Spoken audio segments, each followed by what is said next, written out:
Next time, i-organize mo muna. Magulo kasi. Anong sinabi mo? May rabies? Oo, wala siyang bakuna. Nagpakita siya ng aerophobia kaninang hapon. Nalulunod sa hangin. Mild yung symptoms niya. Pero hindi rin pwedeng i-rule out yung possibility. Ilipat sa infectious disease. Pag inatake siya, hindi natin siya maililigtas. Pero parang mas congenital heart disease yung kondisyon niya eh. Kapag inilipat mo siya sa infectious disease, walang mahusay na cardiac surgery doctors doon. Pag may nangyari sa kanya, aakuin mo. E di, 50-50 pa rin ang lagay niya. Paano na? Madali lang. Ipaliwanag mo yung sitwasyon sa pamilya niya. Tapos, sila na mag-decide. Okay. Dok, binisita lang ako ng pinsan ko. Anong sasabihin ko sa mama niya pag may nangyari? Wala akong alam sa gamot. Ganito na lang. Gawin na lang natin ang ire-recommenda mo. Okay, sige. Athena! ABG sa bed 7! Opo. Huwag mo akong tanungin. Doon ka sa infectious disease, silang tanungin mo. Okay. Bilis, ano ba? Ano po? Kailangan ko munang makita yung pasyente. Kung tingin mo may sintomas siya ng rabies, ilipat mo rito. Kung wala, obserbahan mo ng isa pang gabi. Sige. Ang sabi sa akin ng infectious disease hospital, oobserbahan pa raw siya dito ng isa pang gabi. Payag ka ba? Sige, dito na muna siya para maobserbahan. Sige.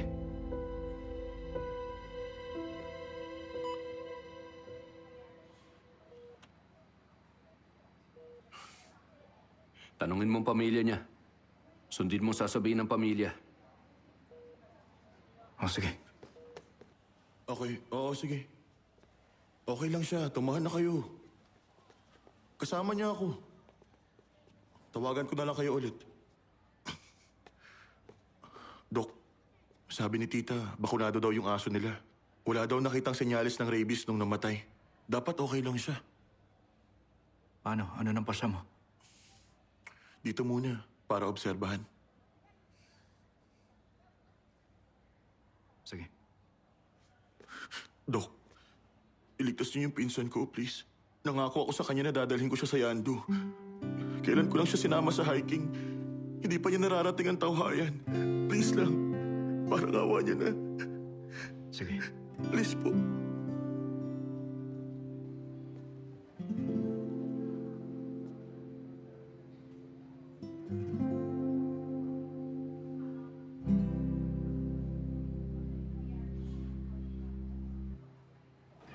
Sabi ni Dr. Sue, urgent ang ultrasound.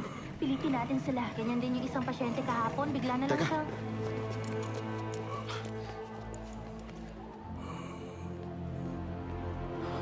Tension pneumothorax. Ganyan din yung isa kahapon eh. Bigla na lang siyang... Ibalik sa ward! Bilis! Tumabi kayo! Tabi! Siya abot! Bilis! Tabi dyan! Tabi! Tabi! Tabi dyan! Thoracentesis! Opo! Bilis!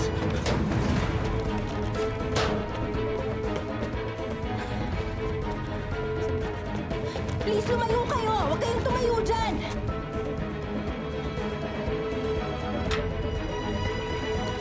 Sterilize.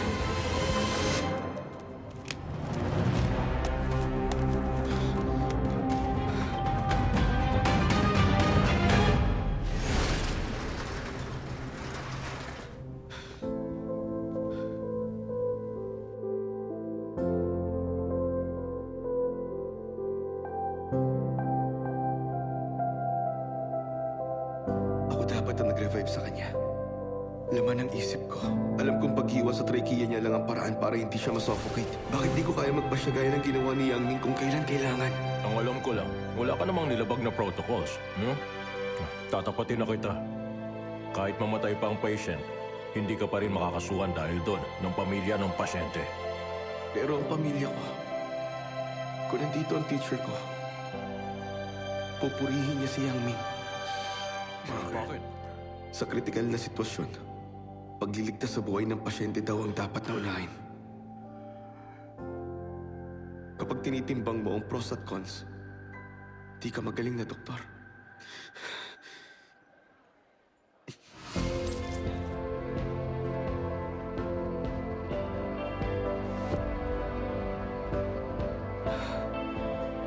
Humihinga na siya ulit.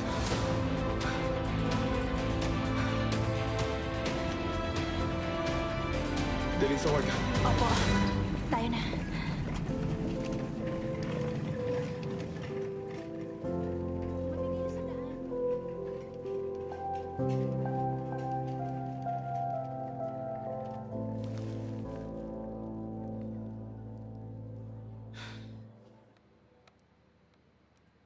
Kung alam ko lang na maghihintay ako ng 2 hours para makakain ito, sana iba na lang in-order ko.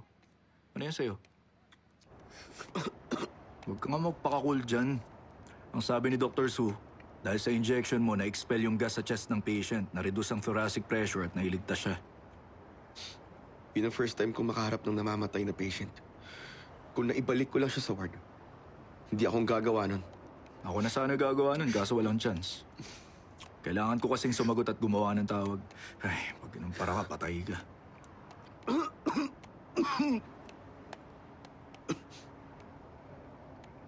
Paano ka? Huwag ka na magsabi ng patay.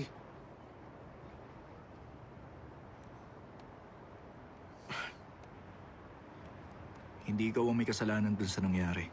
Isa pa, kahit ako, hindi ko rin siya hayaang mamatay.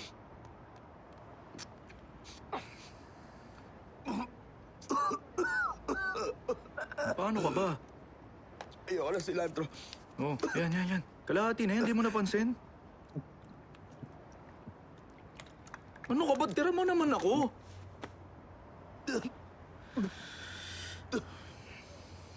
Okay ka lang? Salamat sa Diyos. Ikaw, di pa nga ako kumakain eh. ER doctor tapos judgment. Para kang sira. Ang sabi ko, mas cute ka pag takot ka eh.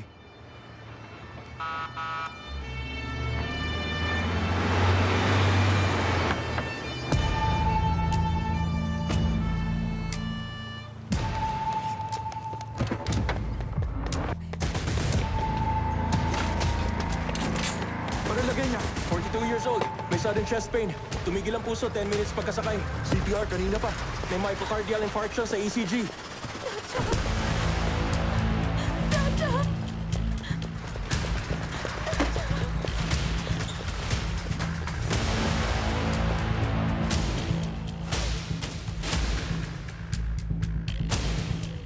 Kailan pa nagsimula yan? Heart rate 0. Tumahan ka muna at sagutin mo ang tanong ko. Sabi niya, nung hapon, yung puso niya parang masakit daw. Sabi ko pumunta na siya sa ospital. Sabi niya wag na daw, lagi naman daw ganun. Pahinga lang siya, tapos sumama siya sa akin mag-shopping. Nagpumilit siya buhatin lahat ng pinamili. Tapos hindi ko na alam anong nangyari sa kanya. Diretsuhin mo ako. Ha? Nahilo din ba siya? Ha? Oo. Nagtatali ako ng sintas ng sapatos noon. Tapos, Hindi ko tinatanong kung nag-shopping kayo. Bale, kailan siya nahilo? 6 or 7 p.m. Ganong oras nahilo? Nagsuka rin ba siya? Oo. May dugong kasama? Oo. Meron?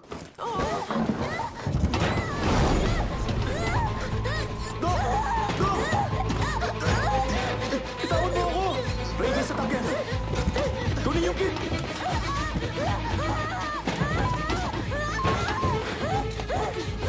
Isa lang! Takpan ang mata! Dr. Lu! Paano na? Balutin ang kumot! Dali sa IFH! Kumot!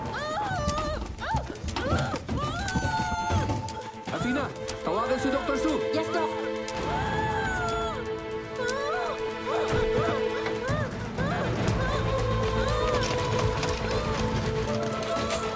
Magpa-anti-rabies shot ka. Mamatay ba siya? Bakit hindi mo sinabi sa akin kagad? Sabi ko 50-50 siya. Ikaw ang nagpasya. Wala kang kwenta! Anong malay ko? Ikaw ang dapat mag-decide para sa akin! Ikaw ang doktor! Mga mag-anak sa na!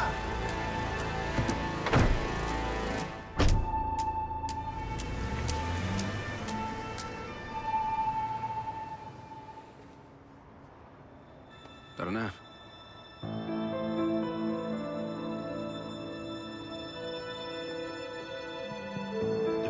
Wala nang kawayuan.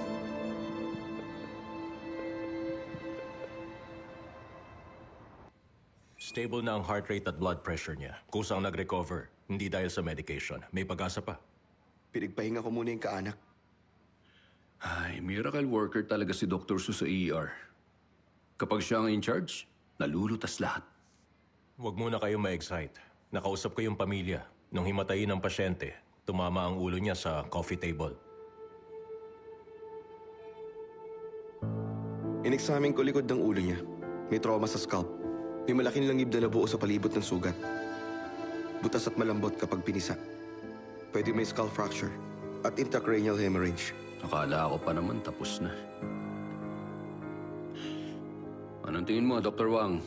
Paano yan?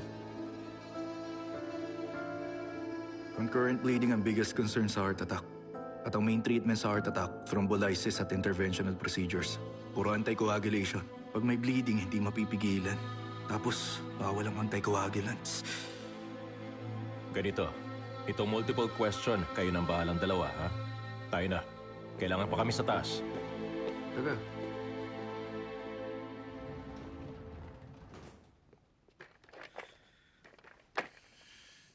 Dr. Lu, umalis na yung miracle worker. Heart attack na may brain hemorrhage. Ang dalawang yun ang pinaka-di dapat magsabay. Anticoagulation at hemostasis. Mahihirapan kahit diabetes. Paano na yan? Hindi pwede maghintay ang pasyente. One step at a time. Ganito muna, ipaliwanag mo sa pamilya yung sitwasyon ng pasyente. Pagkatapos, kapag nag-stabilize na yung kondisyon ng pasyente, kuhanan mo ng head CT scan. Kapag walang sign ng brain hemorrhage, i-consider natin ang surgery o thrombolysis. Okay.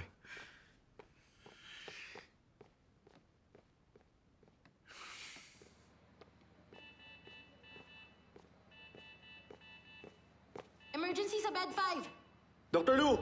Bed 5 daw!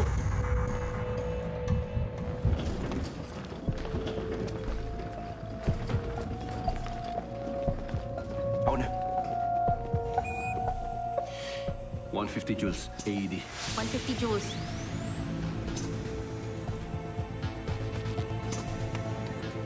Charge na.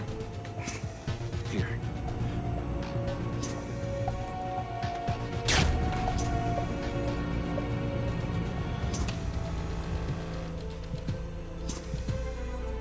Bumalik na. Sandali. Meron pa. Sige pa.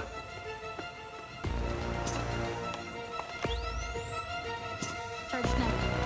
Here.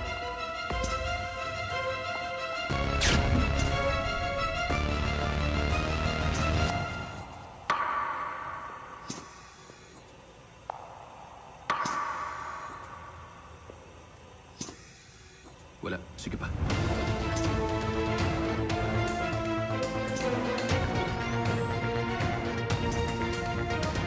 Charge na.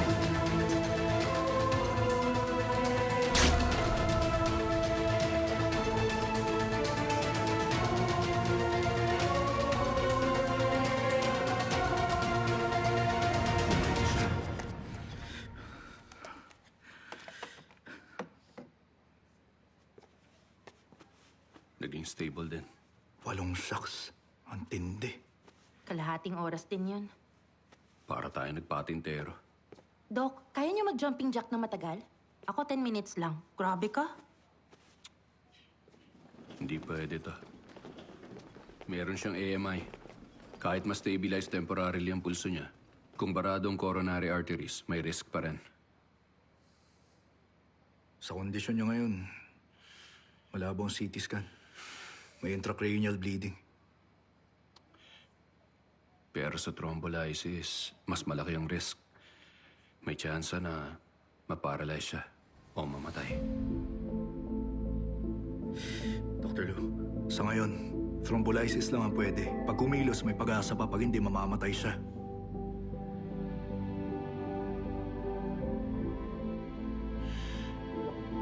Kausapin mong kaanak. Kapag pumayag sila, gawin natin. Okay, sige.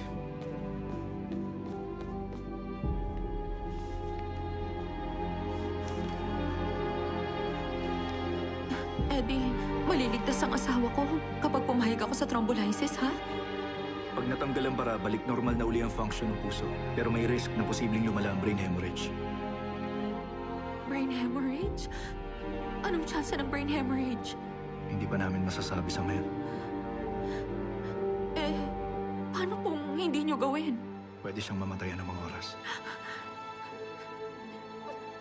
Hindi to pwede. Malusog naman ang asawa ko, Dok. Lagi niyang sinasabi na gusto niyang tumanda kami kasama ng mga bata at makita silang ikasal. Hindi pwedeng may mangyari sa kanya. Nakakaranas siya ng heart attack. Magdesisyon na kayo bago mauli ang lahat. Dok, hindi ko alam, Dok. Iligtas mo siya, pakiusap. Please, iligtas mo siya. Pakiusap. Hindi ito ang oras para umiyak. Mag-decide ka kung ibibigay ang thrombolysis o hindi. Ewan ko. Hindi ko alam, Dok. Hindi ko alam, Dok. Hindi ko talaga alam, Dok. May iba pa ba kayong kapamilya?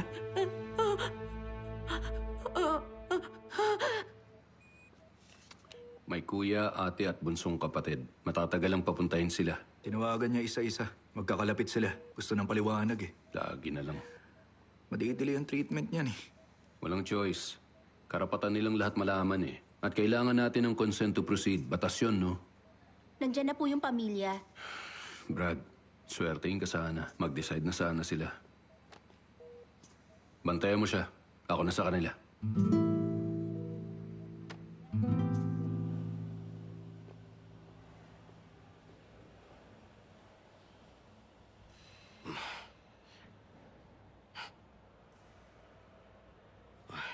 Doc, napakaraming nakalagay dito tungkol sa mga posibleng major risks. Kapag pumirma kami, ibig sabihin ba kaming lahat ang kailangan umako sa pwede mangyari sa kanya? Ang complication possibility, hindi maiiwasan. Pues, Dr. Lo, paano kung wag na? Kapag hindi, mataas ang chance ng heart attack. Ang tsansa ba ng susunod na heart attack, Doc, 100% na mangyayari? Walang makakapagbigay ng garansya. Kaya hindi ko masasabi yan. Pero sabi nung isang doktor, baka mamatay siya pag hindi binigay ang thrombolysis. Tumigil ka. Huwag ka muna makisabat. Ay, bakit ba aburido ka?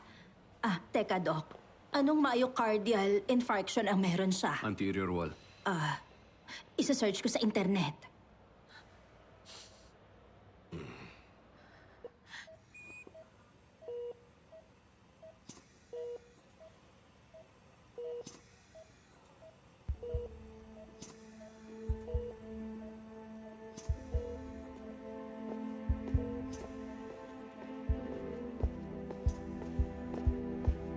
Dok, baka dapat ngang gawin.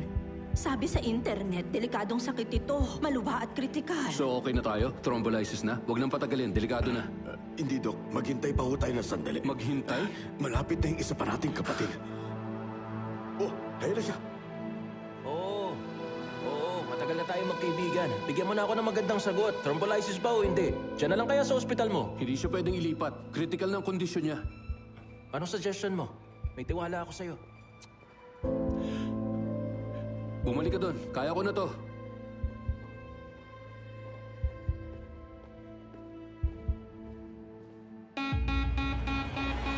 Defibrillator! ECG! Opo.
Mas may tiwala pa sa internet at tropa kaysa sa mismong doktor.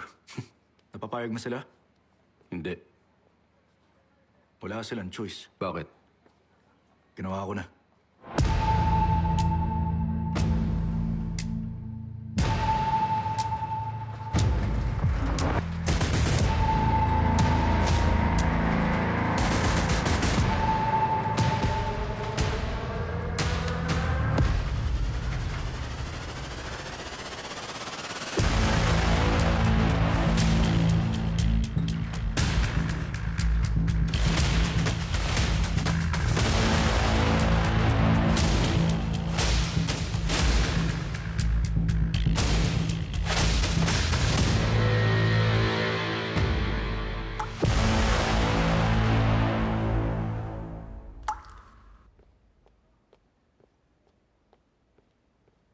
Oy, sa'yo ba yan, ha?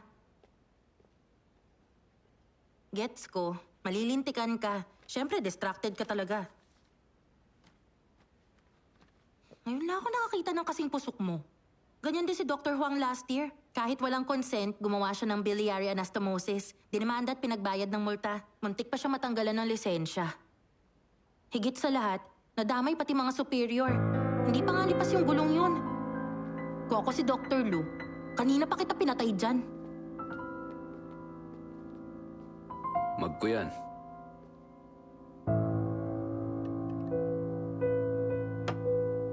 Labas.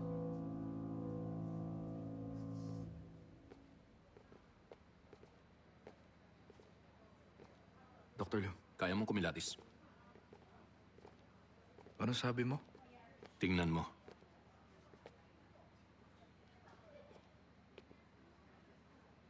Tumingin ka ako sa labas, hindi sa akin. Dun sa pamilya.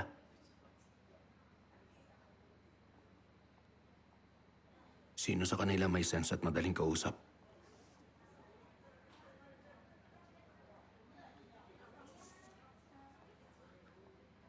Yung nakakatandang may salamin. Isa pa. Sino yung irritable at pwede maging bayolente? Bayolente? Magaan pa nga yun eh. Kapag may nangyari masama, kailangan mong tiisin ang ibabato ng pamilya sa'yo. Ngayon, natatakot ka na? Ang totoo talaga niyan, kanina pa ako takot eh. Pero pag di binigay ang thrombolysis, mamamatay siya. Hindi siya pwede maging pangalawa. Pangalawa? Yung babae may rabies. Na-delay ang treatment niya. Paano naman sila naging pareho? Ano bang kaibahan? Di bali na. Bahala na sila sa galit nila. Kakausapin ko sila. Halika rito. Matapang ka nga pero hangal ka naman. Makinig ka, ha? Kausapin mo yung nakasalamin. Iwasan mo yung mainitin ng ulo. Ang goal natin, mapapayag sila dito. Ha? Huwag mong banggitin na binigay mo na yung thrombolysis. Hindi sila pipirma niyan. Bakit naman? Hindi pa ba halata? Ha? Nang dahil sa ginawa mong yun, kapag may nangyari sa kanya, malaking kabayaran ang hihingin nilang lahat sa'yo. Dr. Lu, masyado ka naman ang uhusga ng baboy. Hindi ito basta panghuhusga. Subukan mo ilagay ang sarili mo sa sitwasyon nila. Lalaki siya na nasa 40s. May pamilyang sinusuportahan. Baka siyang bumubuhay sa pamilya niya. At pinutol mong source of income nila. Paano mabubuhay ang pamilya niya kung wala silang makukuha ang pera sa'yo? Dr. Lu, lady sa bedside.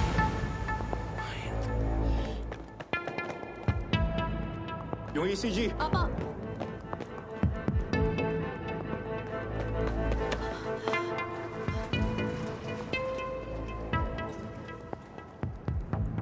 Bed 5 daw.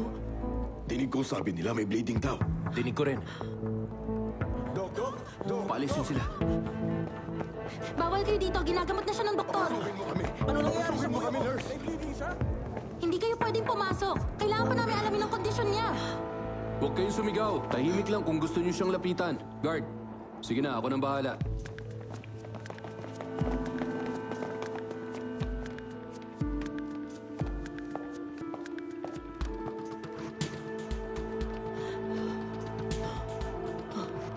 may patsin ng dugo sa noon niya.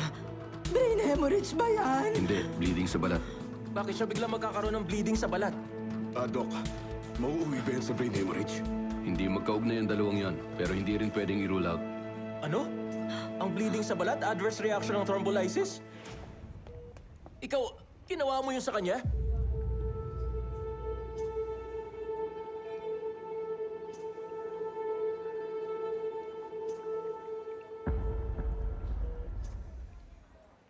Oo. Hindi tayo pumayag Ang kapal mong bigyan siya noon nang hindi kami pumapayag. Kaya pala may bleeding eh. Kapag may nangyari sa kanya, hindi ka makakaligtas. Critical ang kondisyon niya, wala nang oras. Pagkakapatid ko, nagka-brain hemorrhage at na-paralyze o parang lantang gulay. Aakuin niyo ba ang responsibilidad? Kaya niyo ba? Critical ang kondisyon niya, wala nang oras. Pagkakapatid ko, nagka-brain hemorrhage at na-paralyze o parang lantang gulay. Aakuin niyo ba ang responsibilidad? Kaya niyo ba? Kilig ka lang ginawa niyo. Krimen yan! Nasaan ang superiors niyo? Police! Ipaparesto ko kayong lahat! Tama! Kung superiors man namin o police, tutugon kami. Pero night shift ngayon sa ER. At dalawa lang kaming doktor dito. Kapag umalis kami, paano mga pasyente? Kung may emergency, gagamutin mo ba? Ha?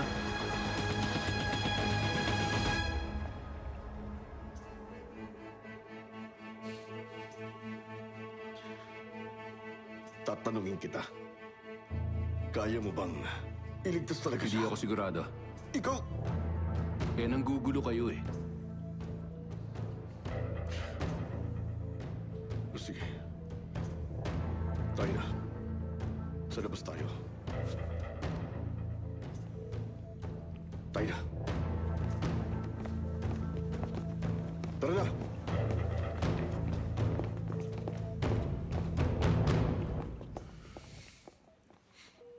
Akin ang readings. Isara mo yung kortina.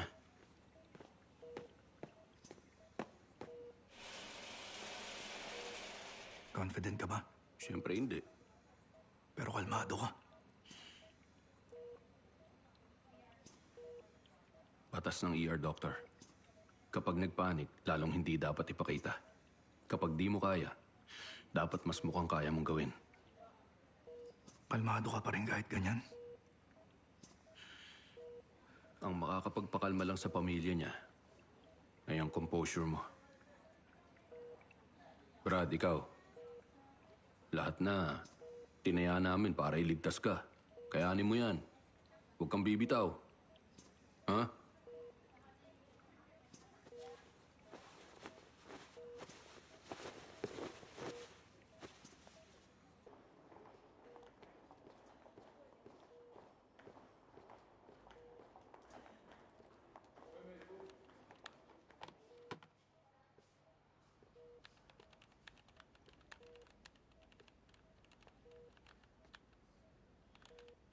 Yan yung med record na sinulat ko. Eh ano naman ngayon? Lalagay kung ako nagbigay ng thrombolysis. Ikaw ang nagbigay? May authority ka ba? Pwede ka manggamot? Ha? Tingnan mo mga pirma na nandito sa records.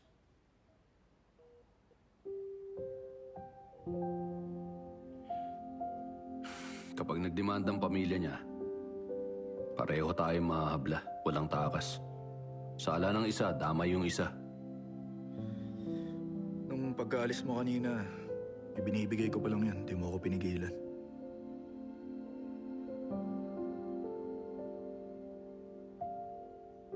Kung naging ako ikaw, hindi ko yung gagawin.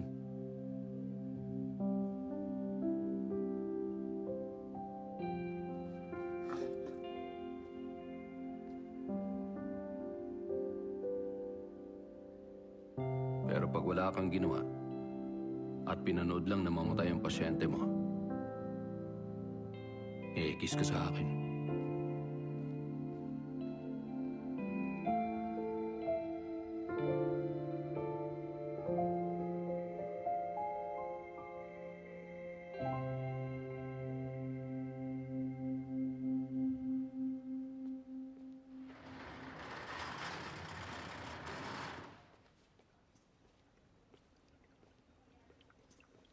Tingnan mong kaibahan nito dun sa isa. Short run VT. ST segment subsided. Gumana nga. Hindi na siya mamamatay sa heart attack. Pwede mabuti. Huwag ka muna magsaya. Paradong artery. Kung magkaka-hemorrhage man siya, hindi pa natin sure. Wala siyang malay sa ngayon. Ang magagawa lang natin, Maghintay.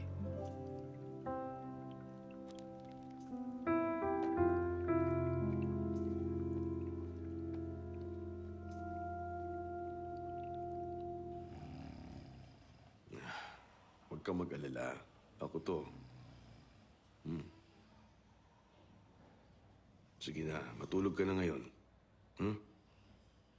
Pangako ko sa'yo. Pagbalik ko, kasama ko na si Dajang. Ha? Tulog na. Sige na, matulog ka na. Dok! Pasensya na. Ang kapatid ko, kumusta na siya? Wala nang bara sa artery. Inoobserbahan ba? Okay.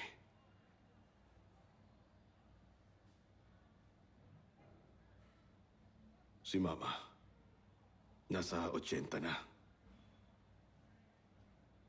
Hindi pwedeng mauna pa sa kanya ang anak niya.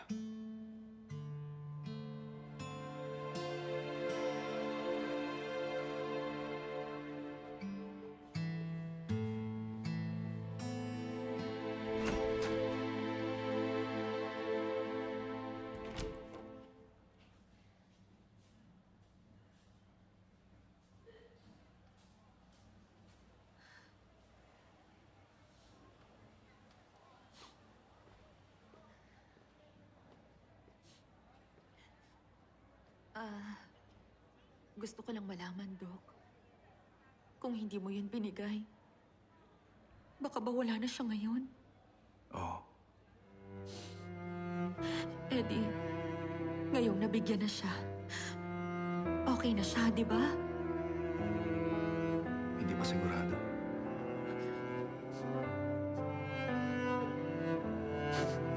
Sorry.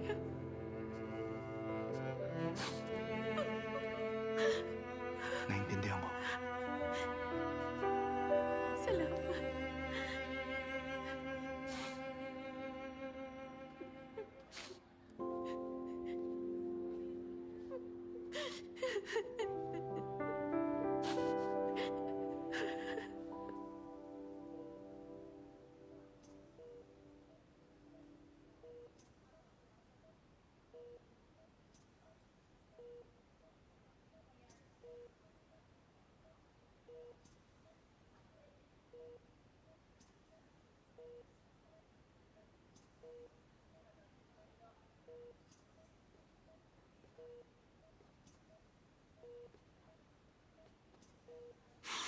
Pahinga ka muna. Hindi ako makakatulog. Tulog ka nga. Sige na. Ako na dyan.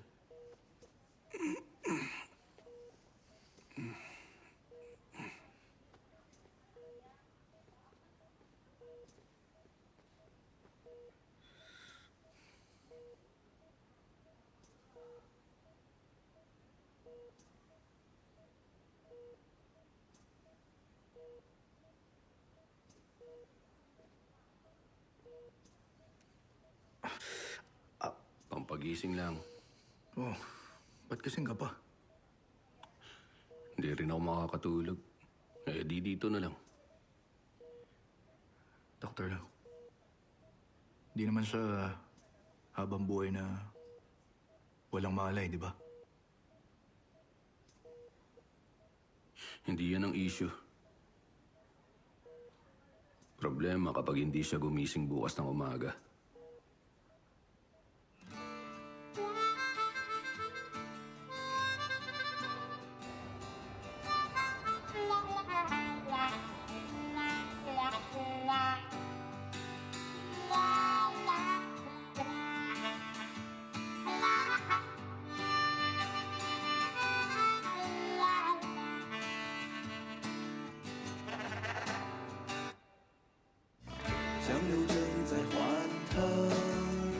时代的方法丰富我心声。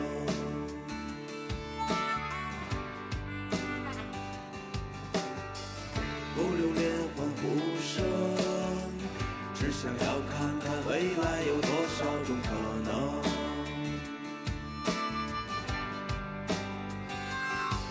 成长是奋勇的精神，也是如今最热血的翻滚。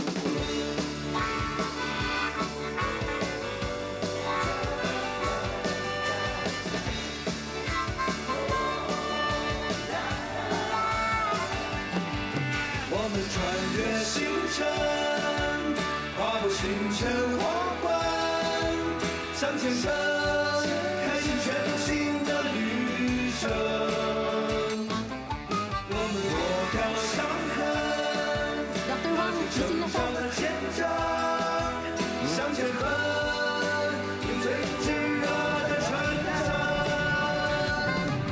我们迎向疾风，铸成一盏明灯，点亮梦，也点亮心里那座城。我们为爱发声，带着理想的体温，向前奔，不理会平凡的疑问。 Subcutaneous hematoma. Hindi maliit, pero hindi pumatok ang cerebral vessels. 你才发现那座刮不过的大风。 Mabuti. May pag-asa pa rin tayo. 是否可 Good news. 以变身，做那个征服自己命运的巨人？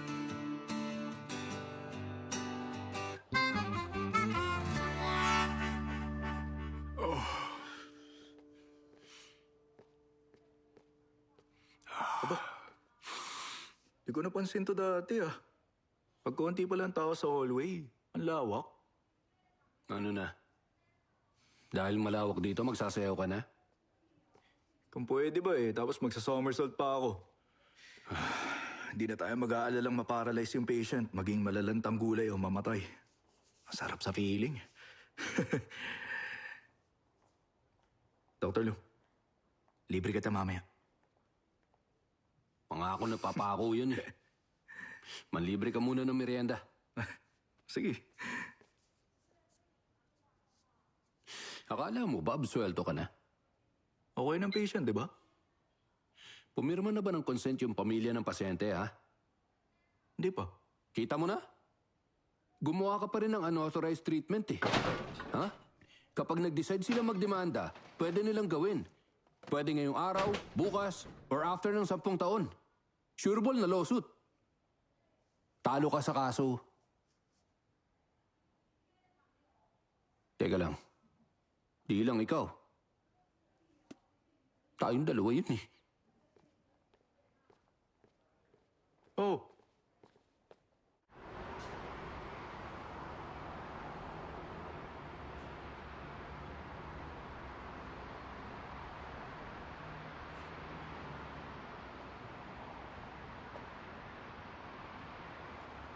Dr. Lu, sorry na. Dinamay kita. Okay lang. Hindi na rin ako magtatagal bilang mentor mo. Bakit naman? Pagbalik ni Madam Guan, sasabihin ko, aalis na ako, pirmahan man niya o hindi ang resignation ko. Agad-agad. Ganun lang. Malaki o abala ba ako sa'yo, ha? Bakit? Sino ka ba sa akala mo?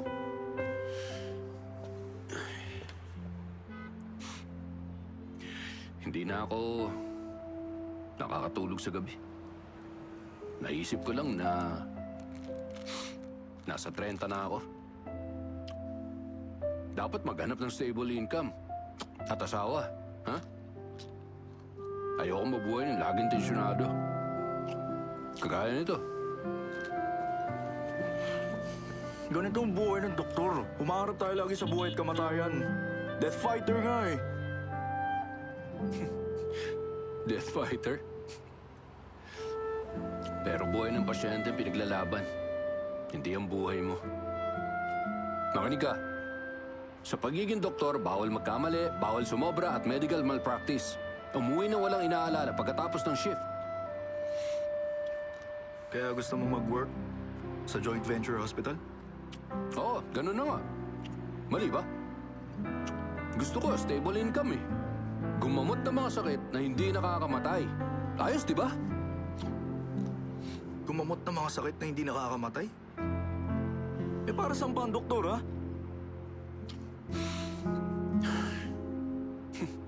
Para saan? Kapag natanggap mo yung lawsuit ng pasyenteng yun ngayon, maiintindihan mo na.